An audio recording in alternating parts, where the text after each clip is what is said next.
Before we dive in, I have to tell you how this episode came to be because it is a little different than our usual format. I recently sat down via Zoom with Allie Arruda, host of the Inspire Plus Move podcast and co-owner of Benchmark Gym up in Canada with her husband. Allie and I met through Mentor Collective Mastermind, and when I asked the group if anyone wanted to do a podcast swap, Allie volunteered. I was giddy. And instead of doing separate podcast recordings, we recorded our conversation together and shared the episode on each other's platform. That's why you're going to hear Allie introducing me to her audience. The first half of the conversation, Allie had questions for me, a lot of them, and I loved it. It turns out she had no idea I used to be a stripper, and when she found out, she was like, wait, what? Tell me everything. So we talked about how I got into the business, what it was really like, and of course, how much money I made. The second half of the conversation goes deeper. We talk about body image, eating disorders, and where our ideas of how we were supposed to look actually came from. Where did those seeds get planted, and how early did it start? Your Unapologetic Life, the podcast, exists for the woman who is done waiting. Done waiting until she's thinner, done waiting until someone else chooses her, done waiting until she feels motivated or perfect or ready. Because here's the truth. We are getting older. Our bodies change every day, especially as women. We have a cycle. We are different every week, every season, every phase of our lives. And the invitation of this podcast is to stop chasing some perfect number or size, stop picking apart every so-called flaw, and start loving the vessel you're in right now. Dressing like you mean it now, living confident now, not someday, now. So glad you're here. Let's get into this episode. Hello, everyone. Welcome back to the Inspire and Move podcast. And I am so excited for today's guest because we actually have to spend a lot of time together on a weekly basis, but we got to connect offline outside of the rooms that we are in together and have a nice quality 1 hour call together. And I learned something new about this wonderful woman. So first of all, Morgan, welcome to the show. I am very, very glad to be here. And this is actually a dual show experience here because this episode is going to be on Morgan's show and my show. So we love the efficiency of that. Yeah, I got super excited. I threw up in our mutual platform, hey, anybody want to do a podcast swap? And you volunteered. And I was literally giddy. I think I was in the grocery store and I got the message and I'm like, yay! I was very excited. So thank you. Well, and I feel like our worlds have a lot of support for one another, which we're obviously going to dive into. But we need to start with the thing that I have been thinking about since we chatted last week. And I would really just like to rewind back to when you were a career stripper. Girl, where do you want me to start? Like the very beginning? Well, I know that you and I really got to dive into that a little bit last week together. But what was that decision when you made that intentional choice to, figure out, okay, I need to make some money or I'm looking to make a move for my job or how I'm going to generate income? How did that drop into your mind? Absolutely. There were some seeds that were planted. So when I went to school, I got my degree in psychology, and then I tried law school for a short time. It wasn't for me, and I got accepted into the School of Social Work, and it wasn't for me. But I was trying to find my place to add value in the community and be of value, I guess. And I was in my young 20s, mid-ish 20s maybe, and I was in some kind of public policy workshop, and I swear this is going somewhere. And the gentleman, and again, I'm pretty naive, small town Wisconsin girl at this point, living in the quote unquote big city of Minneapolis.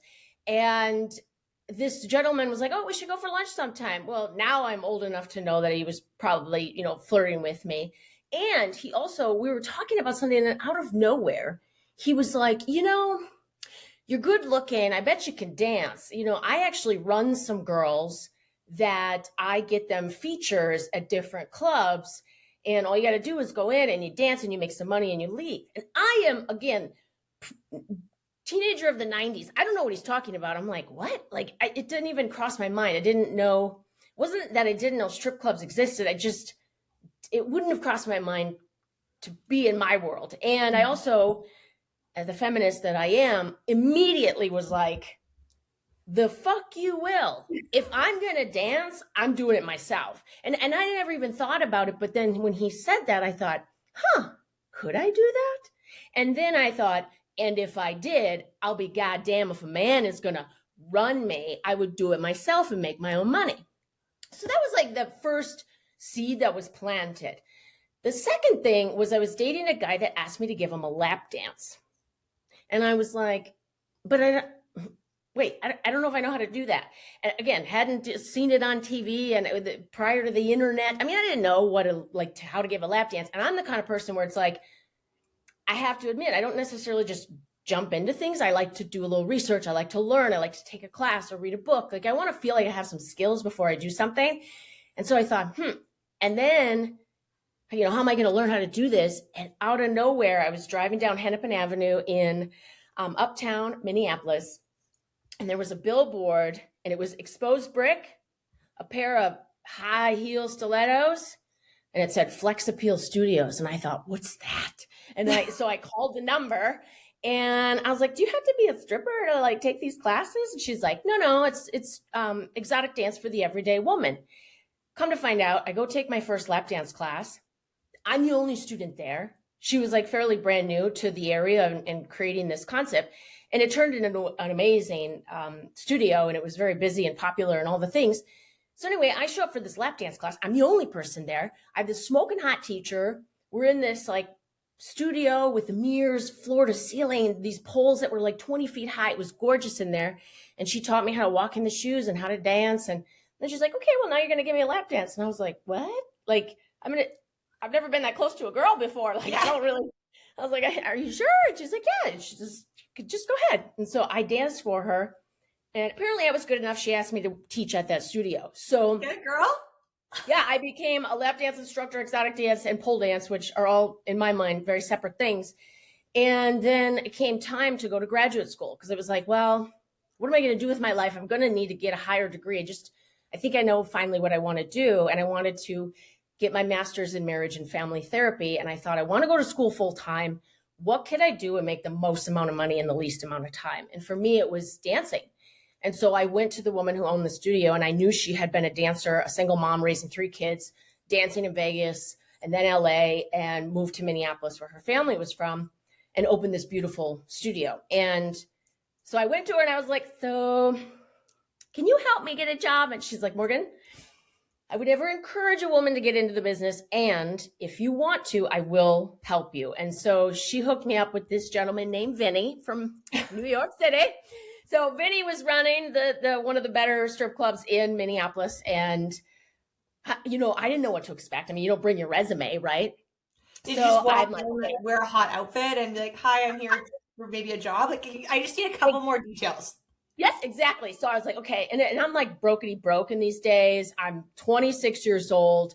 I've been working like at homeless youth drop-in centers and restaurants. And like, I'm barely making it, And I thought, okay, so what should I do? I got to buy a little dress. So I got a dress, and in my head, I remember exactly, it was a black dress with some like reddish flowers on it, cute, cinched on the side. So it was real tight and form fitting. And I went in and I was like, hey, I'm Morgan. Maria called you about me. And I just was hoping I could talk to you about working here. And he looked at me and he goes, yeah, she called me. She said you were great. You're gorgeous. You're hired. Do you want to start tonight? And it was a Wednesday night. And I was like, well, actually I was thinking Friday, because I didn't have shoes yet. I didn't have like an outfit because I didn't know if I was actually going to get hired. And so that Friday night, 2 days later was my first night dancing. So, and I would say for me, I never, ever had any hesitation about getting on stage. I love being on stage. I am an attention whore at heart, and I loved performing. It was the selling part that I had to learn, because you are selling yourself all night long. You're basically cold calling, and you also have to stand a ton of rejection. Like, you have no idea how many people are not interested. And you have to just keep your spirits up and keep going and really build a value proposition so that people want to purchase your goods, if you will. It's just so interesting because there's actually such a crossover to the world of entrepreneurship, but we aren't going there yet because I still have questions. So it's Friday night. It is your first shift. What did you do? Because, okay, obviously you had probably practiced in the shoes at Maria's studio. Yep. Mm-hmm. So you had that confidence already set to go. Do you remember how much you spent on those shoes? God, back then, this was what, 2006 I started dancing.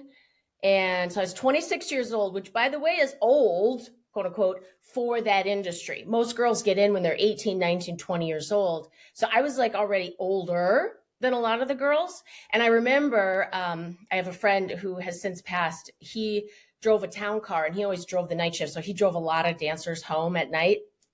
And, he even said to me, Morgan, don't you think you're a little old to be getting into this industry? And I was like, no, like I just didn't see it that way. Mm-hmm. And I danced until I was 39 years old. So it's not like, I definitely, I was in it for a long time. But anyway, so first night, the shoes were probably back then, I want to say, and they were basic. Like you could spend like $250 on a pair of stripper heels. So PS, my favorite company, if you're ever looking, pleasershoes.com. In my opinion, the best stripper shoes out there. You do not dance in normal high heels. There is a very specific shoe that you wear to be on stage. It's designed a certain way. The bottom gripper is a certain thing. So they're not shoes that you would buy to wear in the street, and you would never wear your street shoes on stage. So they're very specific shoes. And the ones that are like full rhinestones, gorgeous, can be like upwards of $250. The ones I probably bought, they were these black strappy, like beginner heels. And they were like maybe $45, $55, if I remember correctly. And I think I wore like, go ahead. What? I was just saying, I must be thinking of like the bikini suits that you wear for fitness competitions that are like 1,000 plus. So that's probably what I was thinking about. But okay. No, so then what was your outfit? Our outfits. Okay. So there were two places you got outfits. You got them from the house mom or you got them from the stripper store on Lake Street. So, well, that's where I went. So, or I would go to catdancers.com with a Z. So that's where I got some of my cute dresses. So I would order stuff online. I would go to the stripper store. I called it. It was like this teeny little store that had shoes and costumes and dresses and like 2-piece outfits. And they weren't crazy overpriced. So they were maybe, an outfit may or may not cost you anywhere from $50 to $100, depending. Shoes, again, between like $50 and $100, depending. And then the house mom. So every strip club has a house mom. Okay. And so a house mom is basically wherever the locker room is, she sets up shop in the locker room for the girls. And so she's often doing makeup, selling panties, selling shoes, selling outfits. They have a third-party vendor that makes dresses, and then they'll have a bunch of dresses. So like when I worked in Miami, we would have this woman would come in and she had like a full rack of new outfits every weekend. And so you could have a new outfit. And they always had extra panties in case you like lost them or they're old or whatever. But the house mom was also like the therapist. I mean, there were girls that would come in and they'd be crying about something or mad at some other dancer. And so she'd like have to talk people off the ledge. And so the house mom was really like she was like this like all-inclusive person that was always in the locker room with the girls. So many hats. Okay, do you remember what song? Like, did you have a signature song that when it would come on, you're like, you know what? Fuck yeah, I am like the hottest stripper and I'm going to make so much money tonight. What was your song? Yes. So I will say when I lived in Minneapolis, there was a lot more song control. So because the clubs were smaller and the girls, we would maybe be working with like 20 girls. So when I went on stage, I was the only one on stage. And so I would pick what genre of music I wanted. And if I was friendly with the DJ, they'd be even more appeasing, if you will. Mm-hmm. And so I would go onto stage and I often danced to either house music or R&B. So it was like kind of switch it up. And then when I moved to Miami, now you're talking 9 stages, 10,000 square feet, 150 girls, so the DJ doesn't care about your music preferences. That being said, I was very friendly with one of the DJs and he always played me 2 songs that I wanted to hear. And one is a remix of a Nirvana song and the other one is Pour It Up by Rihanna. And I used to listen to Pour It Up by Rihanna all the way to work because it was like, it just got me in my money mindset and my like go girl mindset. So that was my song. Oh my God, I love that. Okay. Best, is it fair to say tip? Like that's how you're getting paid? Yes. So we are independent contractors. We are technically not employees of the club. So there was no tax, you're not going to get a W-2. There's no benefits. So yeah, it was all So what cash. was the most amount, or like the largest transaction, let's call it, that you received from a client? I think it was over $2,000. That's what I can think. I will say this. So when you said tip, there two things came to mind. One of my better nights was $2,500. And I was the kind of dancer that didn't necessarily want to find one whale, as we call them. Not some of the girls, they wanted to find like a whale and just bleed him dry. I personally didn't want to spend that much time with people. Yeah. So I actually worked in quantity over like trying to just suck someone dry from their money. Because the drunker they got, then the more annoying they got. And like, now I got to spend time with this person for hours. Like I didn't love it unless I liked the person a lot. I did have one customer that later in my life became a very good friend. And we are still friends to this day. He's actually from Canada. And yes, he is. And goes back and forth now that he's retired. And he often would come in and spend $2,000, once a month, and we would just sit and talk, and we drink champagne, and sometimes I would nod off, and we were just friends, and it wasn't there was no sex involved. It was just and I never worked in clubs that allowed sex anyway. But anyway, some girls, I say that because some girls would get repeat customers they would come in and spend time with them in the club and pay them with the promise that they would have sex with them outside the club. So there were girls that did that kind of stuff. I never did that. So I like to work the room. I'm like, let me be a social butterfly. I'm going to hit everybody. Boom, boom, boom, boom, boom. But when you say best tip, I remember this gentleman came in, and my buddy who was driving that town car, he goes, I met this guy. He's super shy. He's such a gentleman. He's got money. I told him to come to the club tonight, ask for you. Look out for him. And I'm like, you got it. And so this gentleman came in, and he was very shy, super sweet, barely talked. And I remember when he realized it was me that he was looking for, and I happened to be on stage at that time when he came in, he came over to me and sat down and just look up at the stage, and he would just hand $100 bills. And then I danced a little bit more, and then he'd put another 100 down. And then I danced a little more, and he'd put another 100 down. And I was like, God damn, like this guy's got, like he didn't, yeah, he wasn't like demanding. He didn't want me to shove my boobs in his face. Like he was just such a gentleman. And so that was one time that I really remembered. And I don't even think I gave him lap dances. I think every time I got on stage, he would just come over and he would just tip me really well. And I was like, wow. And then my other favorite tip of all time, that was in Minneapolis when I danced in Miami area.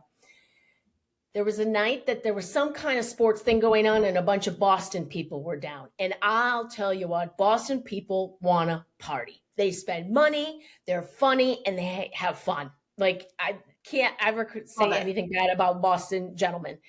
And I came on stage, and I think my song Pour It Up was probably on. And mind you, Miami was a fully nude club.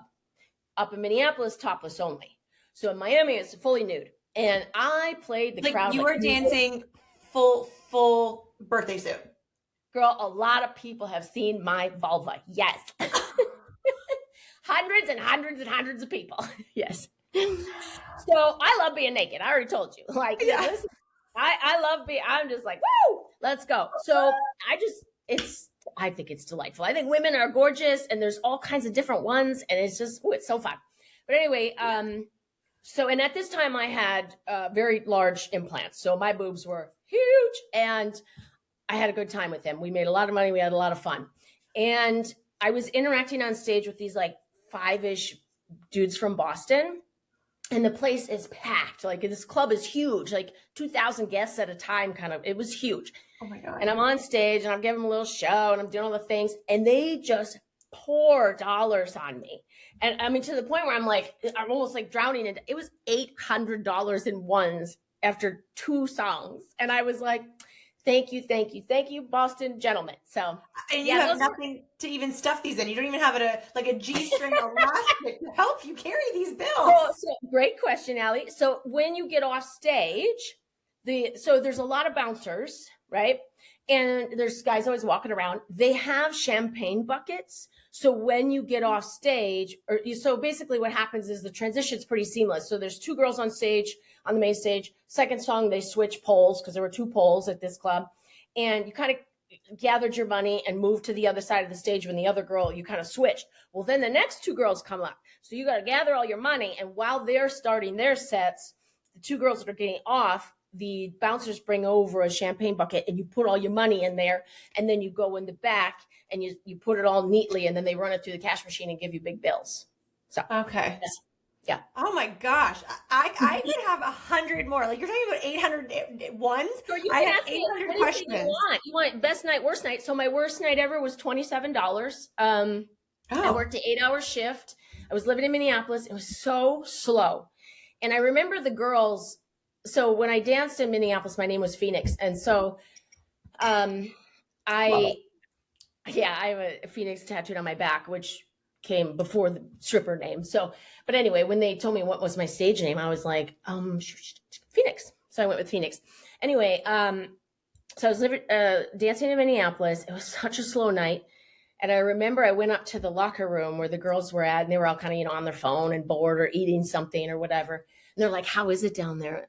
And I was like, it is so slow. Nobody's doing anything. And they're like, well, if you're not making money, nobody's making money. Because they knew I would go to every motherfucker. Because it was like, you never knew who was going to say yes. And maybe the guy was like, well, I might as well say yes. There's nothing else going on, So I was very tenacious in my my sales approach, if you will. I love it. Okay, well, I want to take this over to, because I know now you are an empowerment coach. And yes. You and I, again, offline, we chatted a lot. Actually, we just sort of hit the surface of past experiences for both of us in terms of our relationship with our bodies and things that we've gone through as children. So, or young women. How did that feel, like being in that profession? And had you been really confident up till, being 26 and then being able to step on stage, whether you were able to wear a little tiny outfit or you were fully nude? What was your relationship like at that point with your body, and how has that maybe changed over the years? Sure.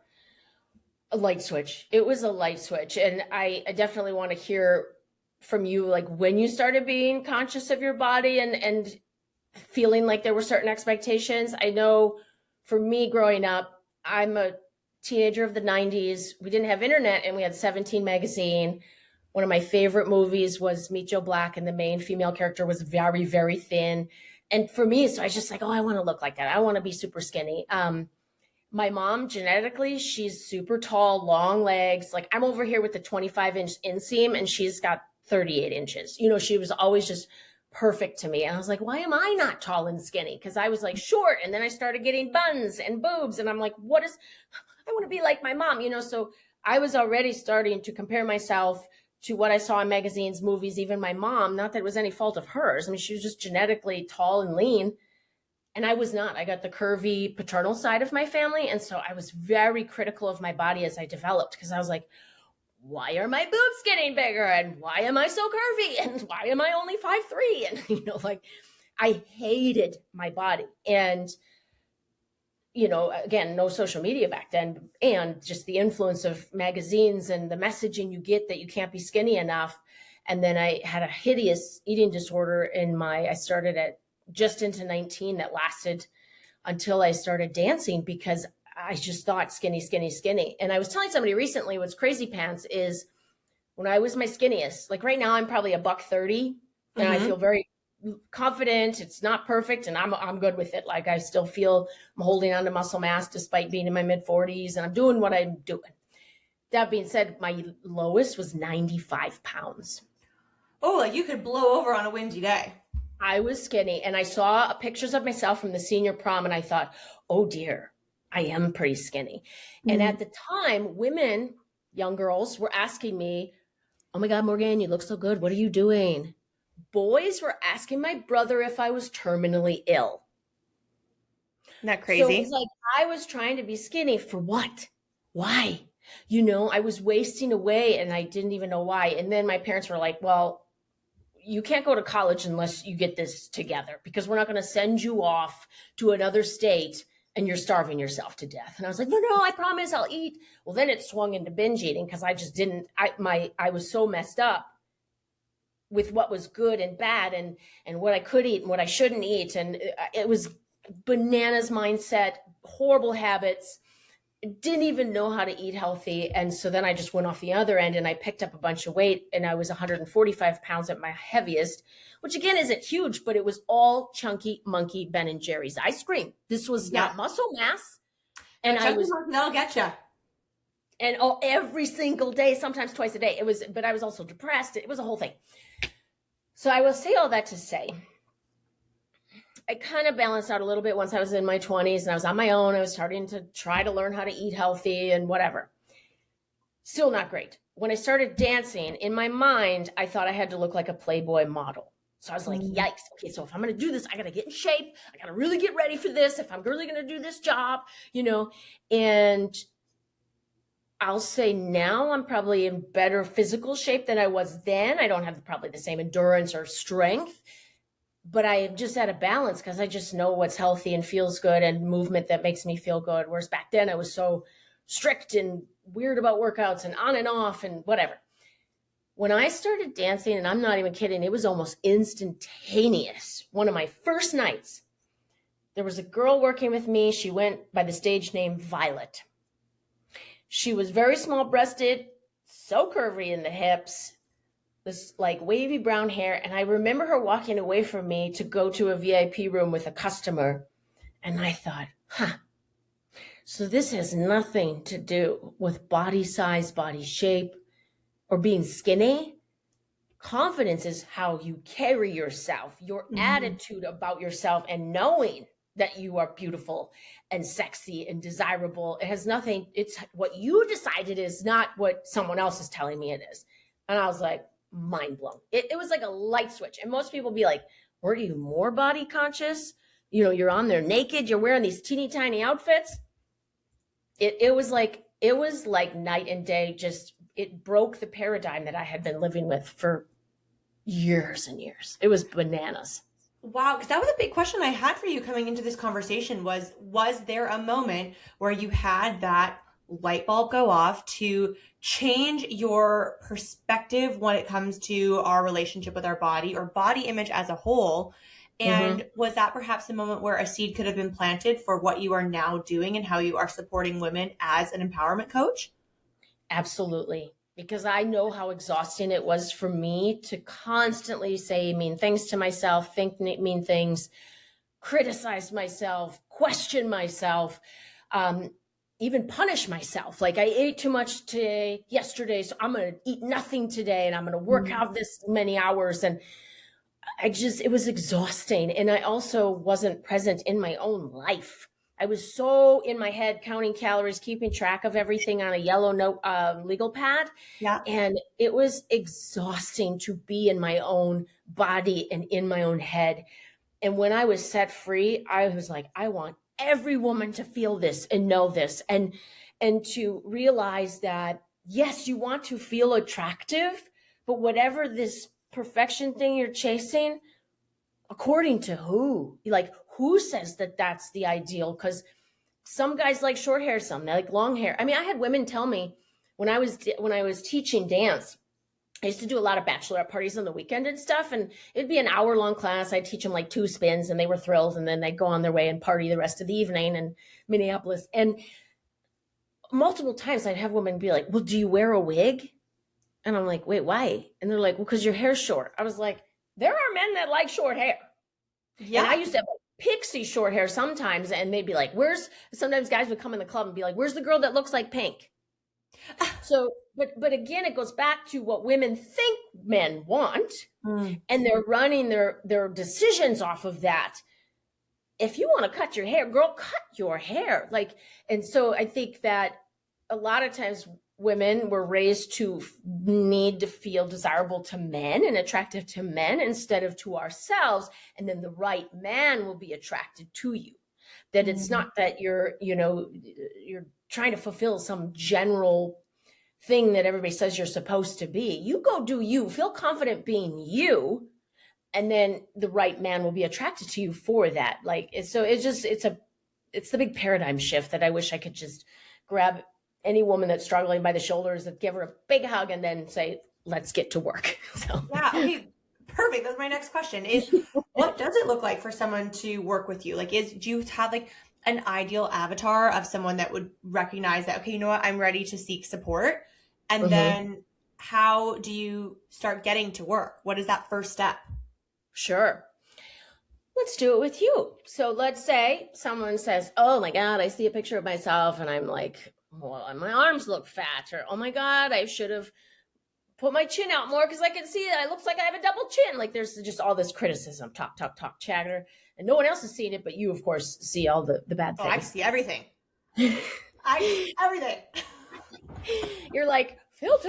See, and yeah, and I guess I don't filter because I think, well, when you do see me in real life, you're going to be like, huh, it looks a lot different. But anyway, so for me, it would be going back. Like, you know, I would say, because I was trained as a therapist, there's some questions I would ask. And the first one would be, like, for you, growing up, who was Allie? Who was little Allie when she first realized that she was a girl? Because I think well, I shouldn't even say a girl. I should say you're attracting the male species. Because there's a point, even when you're a little girl, you're like, wait a second, so creepy. I'm not saying it's good or bad. And you start to realize that the male gaze is starting to take notice. And so I would ask, like, for you growing up, I mean, you're gorgeous Barbie over here running around. You look at your Instagram. My favorite one is like where you said work with me or something, like what it's like to work with you. And I'm looking at you and I'm like, you are just this perfect, beautiful Barbie. I would have played with you when I was a little girl and brushed your beautiful hair and put all these cute outfits on you. I would have loved that. But anyway, so I would ask, like, for you, like, when was it first realizing that you were an attractive woman and that you had these qualities that were attracting attention? Do you remember when that was? It's funny, in grade 8, and I actually went to an all-girls school. So my awareness of that would be very different than perhaps someone who's in a co-ed, whether it's a public school, private school, but just being able to go to school with boys. I went to a private all-girls school since grade 3, all the way to grade 12. And then I went to fashion school, which is basically also all girls or guys that were not interested in me. Yeah, so, right. No problem. My dad probably loved it secretly. So yeah. It was around like grade 8 where I actually almost had like this awkward phase because I was starting to get my growth spurt and I lost a lot of weight because of my body recomping itself in a different way by going upwards and then losing some baby fat. And I was active in terms of dance and sports for a bit, but ultimately it was a lot of dance. And I remember the chatter of like, what is she doing? Does she have an eating disorder? Is she anorexic? Also, it's an all-girls school. So of course there's lots of chatter, especially when it comes to another female's body changing. But I would say it would be around like that, grade 8, the transition from grade 8 to grade 9, where it was like awkward, like this little metamorphosis. And then by grade 9 to realize that, although then I had braces for like 3 years and that does not really help. I mean, some people really, I think I rocked them as best I could, but braces don't make you feel sexy. No. If someone does feel sexy with braces, I love that for them, but I did not feel hot. No, fortunately I was younger with those. Those happened. I only needed them for a year. And for me, it was fun at the time because it was like, yay, I get to pick colors every week. So that was elastics. And being at an all-girls school, and you're a little bit younger than me by 5 years, right? So yeah, I don't know, 40. like what were you prescribing to? What were you consuming, whether it was movies or media, magazines? Like, what were your examples of what a woman should be doing for her skincare and how she should look and work out and dress? I had like a deep obsession with the Olsen twins for the longest time. Okay. And I have to go back and like think about the years of that. And then I had my Buffy the Vampire Slayer, like that. Clueless was a big one. And then would roll into like the OC, Gossip Girl. That's maybe more like late teens into early 20s, where I'm seeing again, like skinny, beautiful, like Marissa from the OC. She was the size of a beanpole. She was very tall, but very thin. And I went through that phase, and it was more so in university. So I would have been 18, let's call it like 18 to 23. And I also started university in 2 weeks after my brother had taken his life. So I had moved to Toronto to go to university. He lived in Toronto, and he took his life early August of 2004. And I moved to the city last week of August 2004. So I think that definitely also played. I feel like I had like a little cocktail of what contributed to my eating disorder was probably some deep grief of trying to navigate this transition of being with my brother, who I had a great relationship with, starting at a new school and, navigating now, like I even had to dress myself. I used to wear a uniform. Now I had to pick out cool clothes to hopefully attract new friends and make new friends and complete different styles of homework and get a part-time job to earn some money. And so I think all of that collectively together, plus my industry was fashion. So I was always surrounded by fashion magazines, fashion shows, what I would consume in TV and movies. And skinny was what I was attracted to. Sure. And that sat with me for a number of years, to the point where I think it would have been by the 4th year of university. And I was very functioning. And I mean, then also as a student, I was like, I'm not going to go and spend $60 on a lunch for myself. I'm going to probably go and get a coffee and like a little protein bar. And that'll be more than enough for me. And I'll have carrot sticks for dinner. Yeah. But by my 4th year of university, I remember my 3 close friends and my mom had sat me down and were like, all right, we need to have a little chat. And as you were talking, I was thinking a couple things going on. One, the programming. So you can't help but absorb what you see the most, you know? So when I was in college, I was getting better, and I went from 95 pounds to maybe 100 by the time I went away to school. And I was around other kids from other parts of the world. And I remember one woman said to me, or, a fellow student, and she's like, Morgan, where I'm from, if we were this skinny, our families couldn't afford food. We would be shunned for being poor, and like something was wrong with you and your family versus, being rounder and more voluptuous and healthy. And I was like, whoa. So that was like a paradigm shift too. Not enough to create, like really change it for me, which obviously going back to my light switch moment at the strip club, and it did help. And so I think that for you, you were consumed, especially in the fashion industry. I can't even imagine, the expectations. And then also losing your brother, which I'm very sorry to hear that. I saw that somewhere and I thought, should I ask her about that? Oh, I'm super open about it. Okay. Was he younger or older? Older. Okay. Oh. And at that time, everything is new for you and there's not a lot of control in your life. And I don't know about you, but being able to control what I ate was very empowering, or it felt powerful. Yes. Yeah. It was like, I can control. This is something I have a handle on. I get to decide what this, does that resonate? Oh my gosh, does it ever? Even when you talked about having the yellow legal notepad, I was more of a notebook girl, but I would write down everything. And that discipline of having to know what I'm putting down on those papers, that if it was too much, if it felt like too much, well, then I would scale back and I wouldn't have very much. And so there was probably a period where I was consuming like 500 to 800 calories a day. And now, as someone who is more mindful, I say of what I consume, but more so like I don't want to have seed oils, and I'm not going to go to McDonald's. That's not how I eat. So I'm aware of what I consume to ensure that they are whole foods and nutrient rich. But back then I was going for teeny tiny calorie size. Like there was times where I would go and I would get a Tim Hortons. It was on the campus, and it was like half coffee, half hot chocolate, and I would get like 2 Timbits. How the hell is that nutritious? For someone who wants to be skinny, why would I choose that as my breakfast or my lunch? That's such garbage. But I was able to know, like, okay, there's this many calories in the Timbits, and there's like 10 calories in the coffee. Okay, so I can like write that down. So the choices I was making was not doing any service to my body. Nothing about it was fuel. So it's and even the calories. What's that? I said, it makes me sad thinking back to that version of Allie that I was like, I wasn't taking care of myself at all. And who was I doing that for? That part. So anyway, when you were asking how I work with women, that is where I find out where the body lineage came from first. Like, where did it come from? Who did you get your programming from? Because it runs deep and you're at a very influential age and it sets in.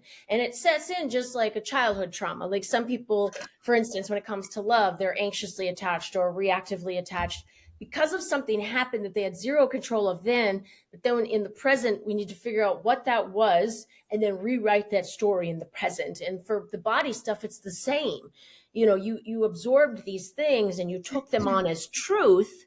And so it's unpacking and dismantling and rewriting your story. Because oftentimes, you know, someone will say, yeah, but when I was a kid, this or that. I'm like, and you're a grown ass woman now. You get to decide. I had a kid in 3rd grade, I know his name to this day, who said, your thighs are fat. I was always had a like more of a gymnast body. People would ask, oh, are you a gymnast? Like, cause I've just always had stronger thighs. I was never a big girl, but when I sat down, my thighs, you know, the muscles would spread out. Even as a little kid, I remember what I was wearing back in the, again, 80s, okay? So I had like probably the wind pant material, hot pants, shorts on or something, you know, in 3rd grade. And he said that and it stuck in my head. And my mom, years and years and years later, she's like, you still remember that shit or you still hold on to that shit? And I said, yes. And it wasn't until I dated a guy who said, I think the sexiest thing about you are your hamstrings. And I was like, what? Really?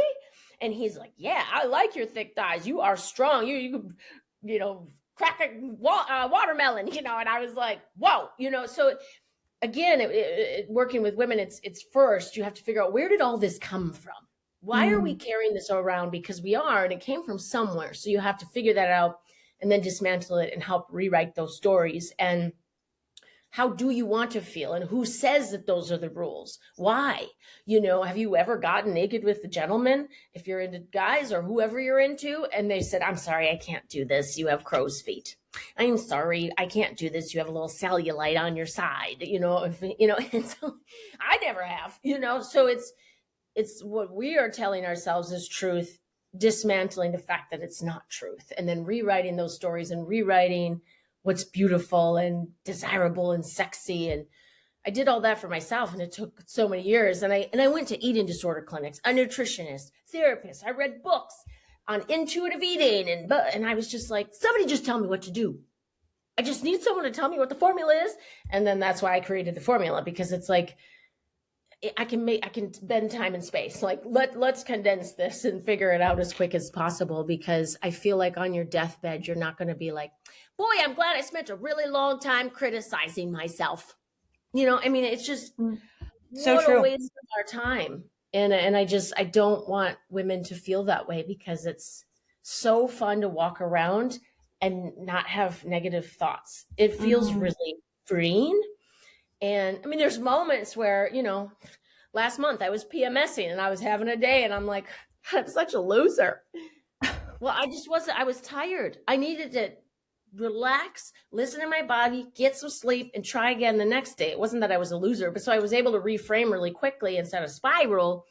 And I think a lot of women spiral. And so you go down. And so I help women regulate more quickly, you know, so that you're not, I mean, my worst moment, Allie, I can remember at college, Chunky Monkey episode. And I lived in a dorm where we could have separate rooms, because I've never shared a room with someone. I need my own space at the end of the day.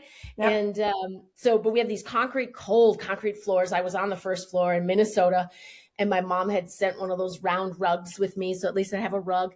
And I remember just being curled up. It was before I went to bed that night, and I was curled up and I was crying on that cold concrete floor. And I just thought, I don't want to wake up in the morning. I don't want to keep fighting my body every single day. This is exhausting.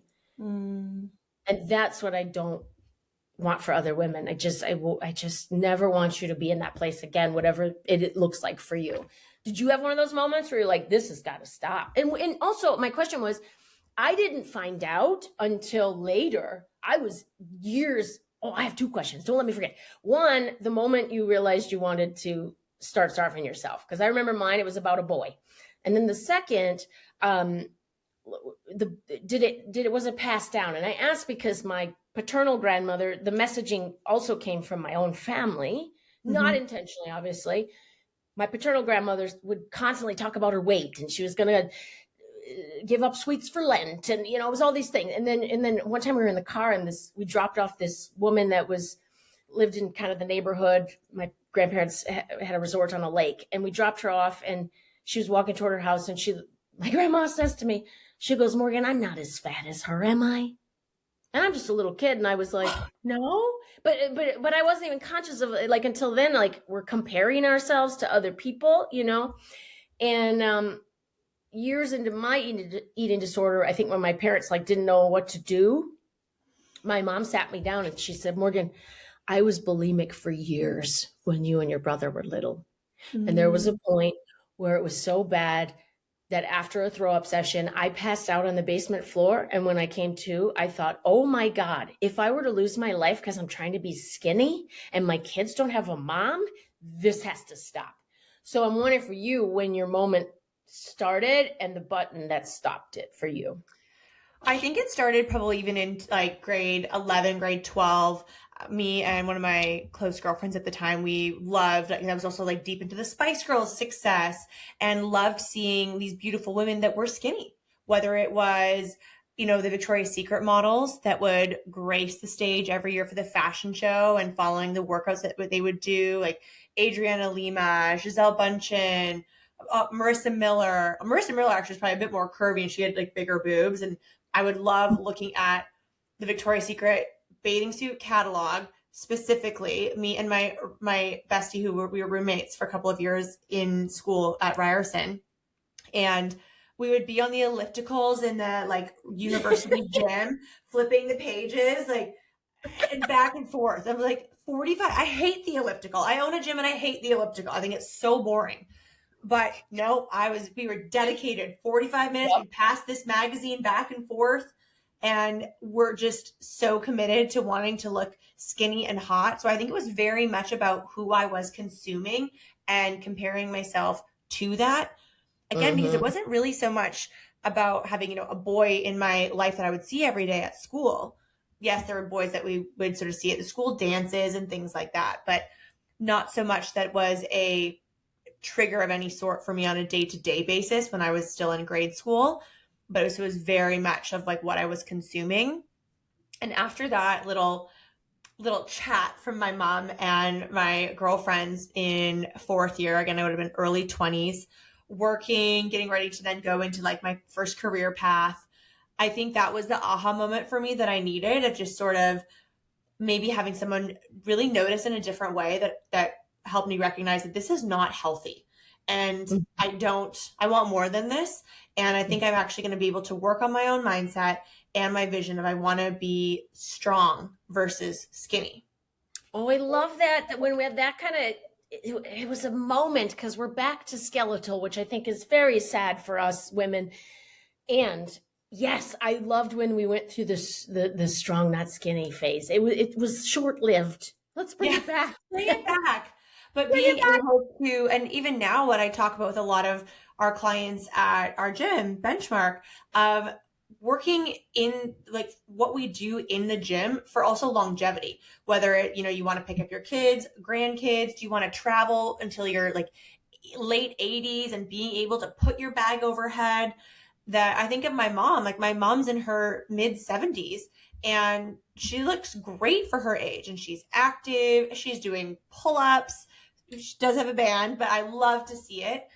And she's now in a phase of her life where she's, playing around with some solo travel since we lost my dad a couple of years ago. And I love that I can feel confident knowing that my mom is able to go away on her own and carry her own bags. That feels like a win for me in terms of practicing that message of training to be strong and not just skinny. And that's something that I was able to commit to. This would have been probably around 2008. So now we're many years into this journey, and but I'm still very hard on myself. You can ask my entire, we have 3 awesome trainers at Benchmark, but 2 are girls and 1 trains me 3 times a week. So she hears all about it. And I'll tell her I'm having a body dysmorphia day. So just so you know, I think I look really fat today. And let's not talk about it.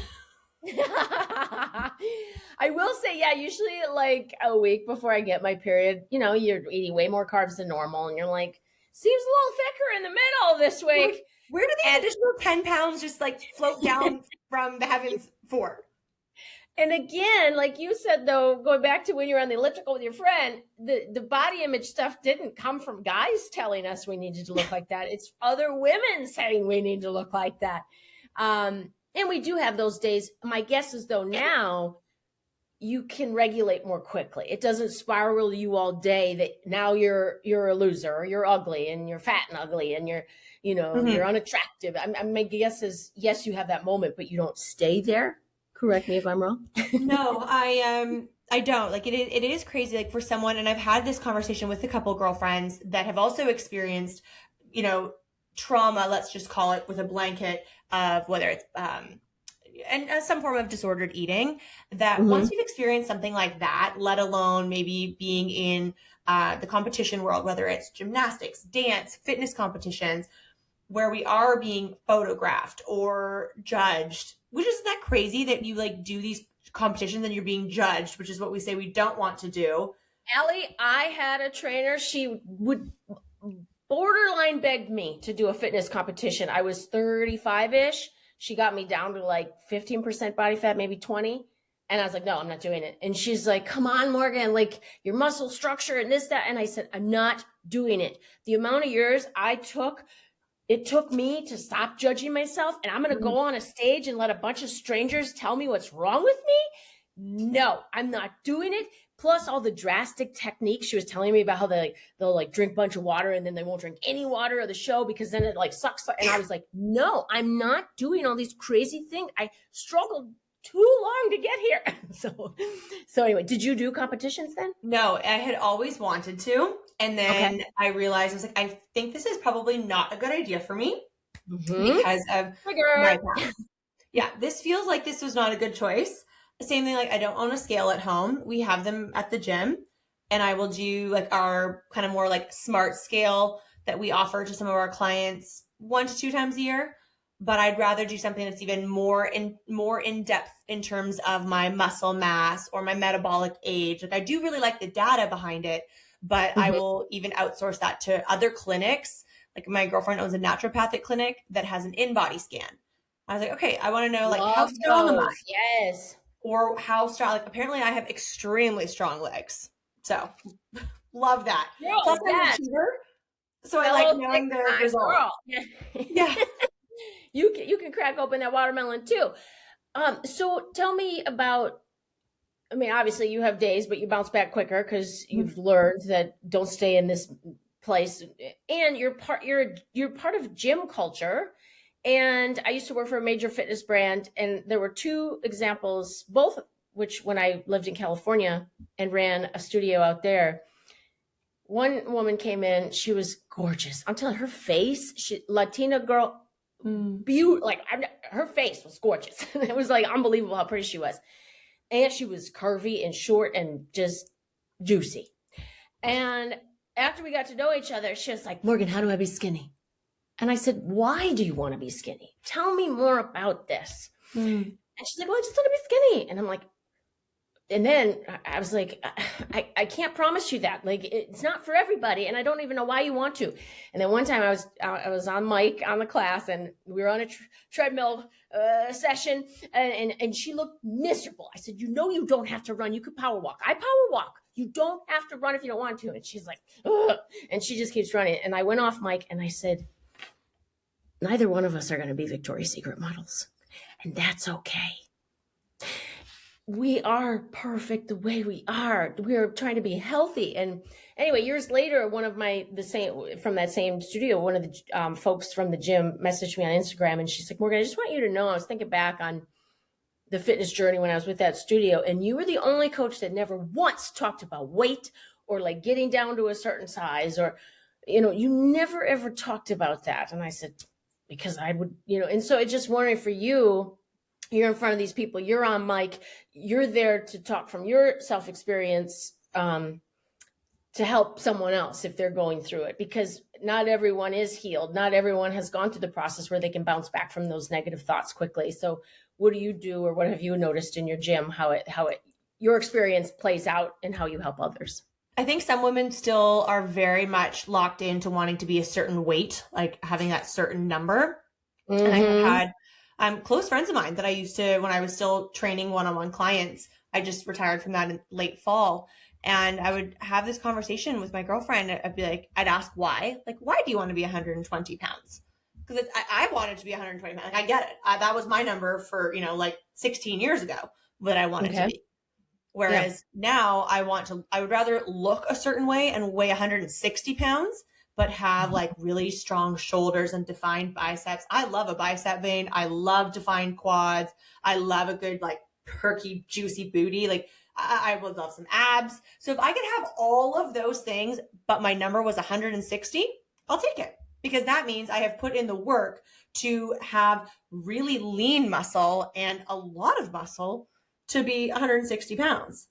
Mm-hmm. But having that conversation with my girlfriend of trying to just like conversate about what is the desire behind that number, and understanding that, like, you are running an incredible firm. So you need to have energy for that. And what gives us energy is, movement, yes, but also nutrition. And that comes down to calories. So we need these things, and just kind of like talking through the number and kind of wanting to create this space to have this feeling of it being okay to maybe be 126 pounds, but looking fire. Like, you look like you work out. And for those of us that do work out 6 days a week, minimum, I don't know, like if it's an hour that you invest at the gym, whether it's all working out or, if it's a 45-minute workout, but you shower, you're investing your time and money and energy to go somewhere and exercise. So don't you want to have the results from that? And if those results create a number that's maybe different than what was fixated in your mind, but it gives you a strong body that's going to be able to carry you through your life to do things, how blessed are you? I love that you said about the number. Why even that number anyway? Like, as soon as you said that, I thought someone who is a successful woman, the only number she should care about is how many numbers are in her bank account. Like, go girl. Like, those are the numbers you want to pay attention to.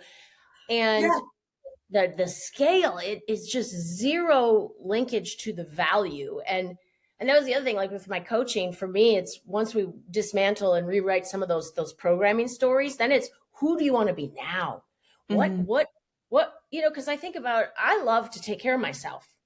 I do get my hair colored. I'm due for some highlights next month. I get the kitty wax. I get my nails done every 3 weeks. I like to wear cute clothes and jewelry because it makes me feel better. Those are all things we can control. Whereas a woman, our body is a magical vessel that changes every day. I mean, the weight comes and goes, the boobs start to sag, like things just happen. And giving yourself grace and be able to define your desirability, your sexiness, your confidence, not on one thing, which is that number or that dress size. And even companies, they're not consistent with their sizes. So you might wear you're a 2 over here and you're a 6 over here. Like, I had to give up the number thing because I was like set on a number 2. It was like, I can't wear anything but a 2. Then it was everything but a 4. And now I'm like, you know what? As long as it fits right. Totally. I have done that where I've bought a pair of leggings and I was like, I love that I'm an extra small. And I was like, it's almost like I needed to buy the one pair to be like, damn straight, I fit into these, but I absolutely prefer the fit of the small. That feels a lot better when I'm hip hinging in a deadlift or a kettlebell swing and things aren't rolling in the certain way with the material. I am like that too. Now I'm much more, I was always like trying to fit into smaller and smaller sizes, but then I was physically uncomfortable. And I'm like, why am I doing this? And I went to the tailor the other day. I like Fashion Nova. I don't know if you ever shop there. It's very inexpensive. And actually the quality is not terrible. It's better than some of the other fast fashion places I've tried. And I'm very short. So the pants come long and they're extra, extra long for me. So she's got to take like this many inches off of it. So I'm standing there and she's like, well, do you want me to take in the waist too? Because it was hanging a little bit. And I was like, no, because then if I were to have a day where I feel bloated or I have a wonderful meal and now I'm uncomfortable and I feel maybe not good about myself because now all of a sudden my pants are tight. I was like, no, leave them as they are. I look a little loose, just give me a little room. because I don't want to be physically uncomfortable anymore. I don't want to feel like a sausage that's pouring out of my pants, you know? No. So yeah, I feel finding clothes that fit you and you feel confident in has a lot to do too. So rather than squeezing into teeny clothes, now I wear clothes that actually fit no matter what the fucking number is. Because no one sees the number, just you do. Or maybe the guy that either if it's your husband or someone that you're dating and they take the clothes off of you. And he doesn't know what it means anyway. He doesn't know what those numbers are. Allie, I have to tell you, so when I was back to being a stripper, people, again, I had humongous implants at that time. And because the woman that owned that studio, the first studio I had, she had these beautiful, round, big breasts. And I was like, oh, I want a pair of those. And so I got them. And I got to say, the guys would try to guess my bra size. They don't know anything about bra sizes. They were so off all the time. And I would tell them the real bra size. They'd be like, that's impossible. I'm like, okay, great. You're shopping for my bras. I know what, but yeah. So guys don't care about those numbers. No. And I think when we can also do things that make us feel great. I mean, again, I am always an advocate for exercise and working out and moving your body. But I was in the cold plunge that we have at our gym the other day, and I was thinking about how like that's hard to do. Like that's not enjoyable to just get in a cold bucket of water for 3 minutes. It's uncomfortable, but I feel great afterwards, even during it. I've never done it. You like it? I do like it. It makes me feel good. I mean, it's actually I'm laughing. I'm even going to tell you this, but like, feel pretty skinny when I get out of that because I'm really cold. Everything's like tight. I was like, this is so contradicting this entire conversation, but I feel really skinny after a cold plunge. Love that. I love that. And everything looks great. But I think as women, it is a responsibility of ours to have more positive conversations about our bodies. And if you need to seek support and help and coaching for that, I'm first person to encourage outsourcing where you need it, but also doing things that make us feel like our best. So I've actually started wearing a little bit more makeup in the morning to our gym. Now, like I'm putting on eyeshadow or like a cat eye liquid eyeliner, but I used to just do like maybe bronzer and a little bit of blush. But now I'll add a little bit of mascara and maybe even like a little neutral lip pencil. And love it. It makes me feel good. I also feel like I just wear my gym clothes all day. So I'm more put together for the day. But little things that you said you love cute outfits. I also love getting my nails done. So if these are things that make us feel good, then those are like little building blocks on top of, okay, let's build that body confidence and let's build a strong body through nutrition and exercise and getting our steps in. But then layering those little pieces, whether they're big investments like, getting your hair colored every 6 to 8 weeks, or just something as simple as I actually chose to put mascara on today to go to the gym and I felt a little bit prettier than normal and it felt great.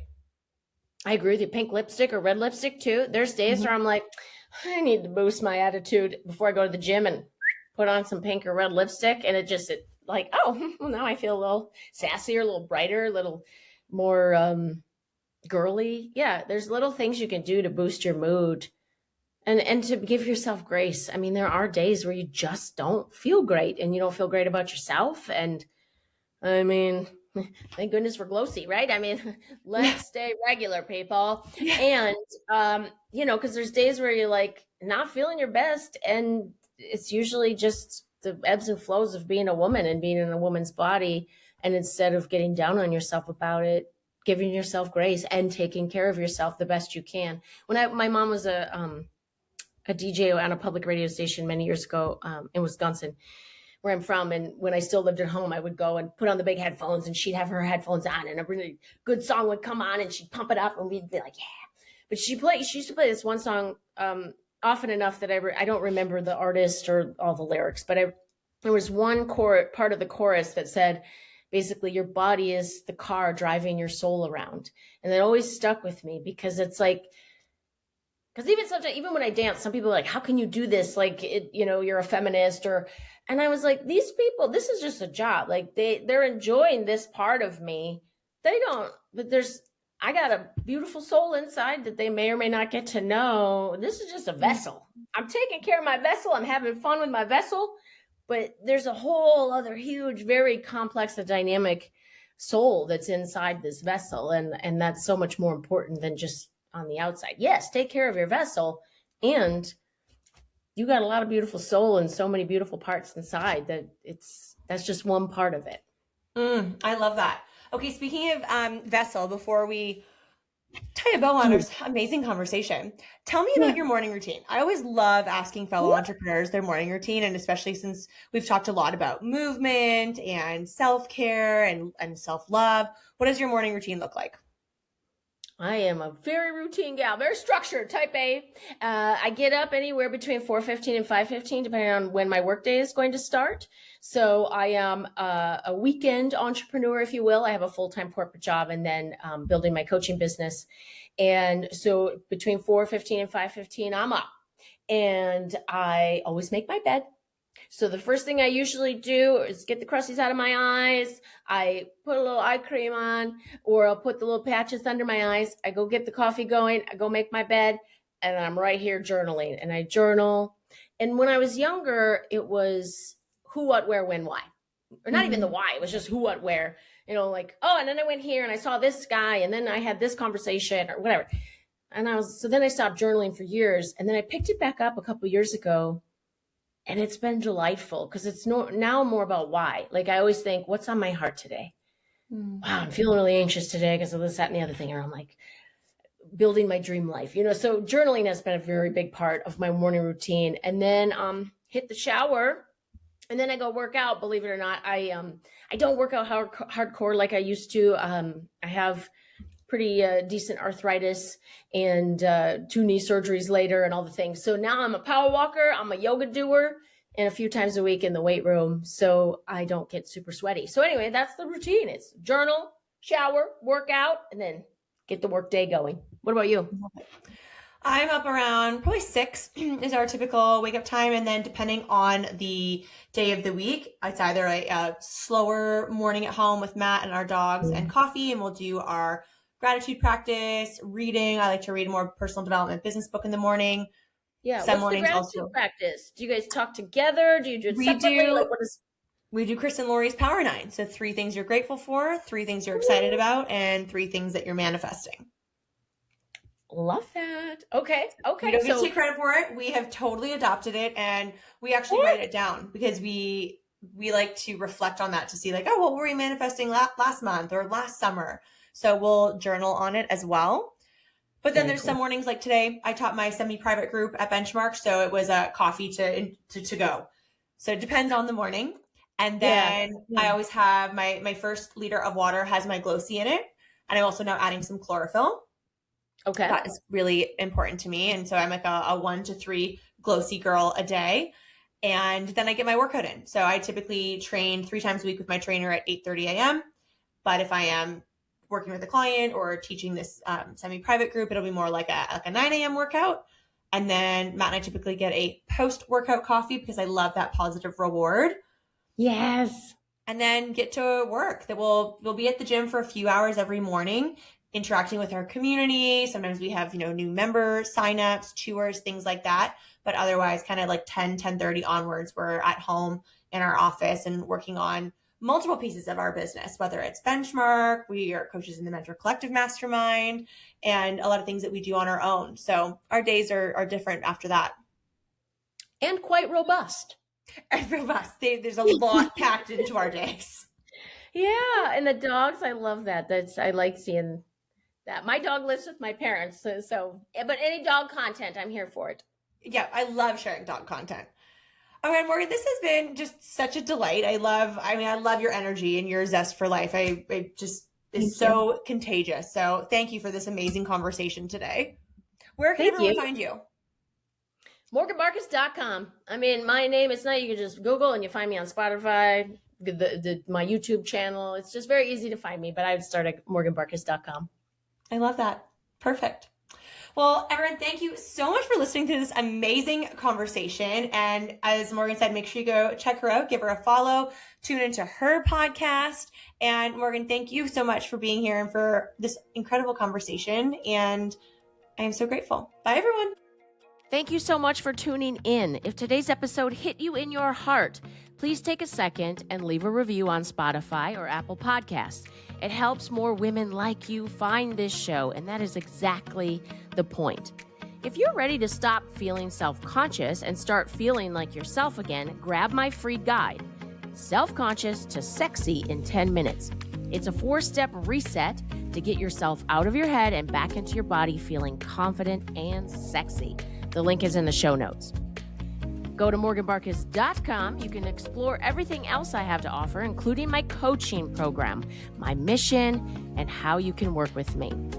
Come find me on Instagram at Morgan Barkus and send a DM. I love hearing from you. Until next time, stay unapologetic.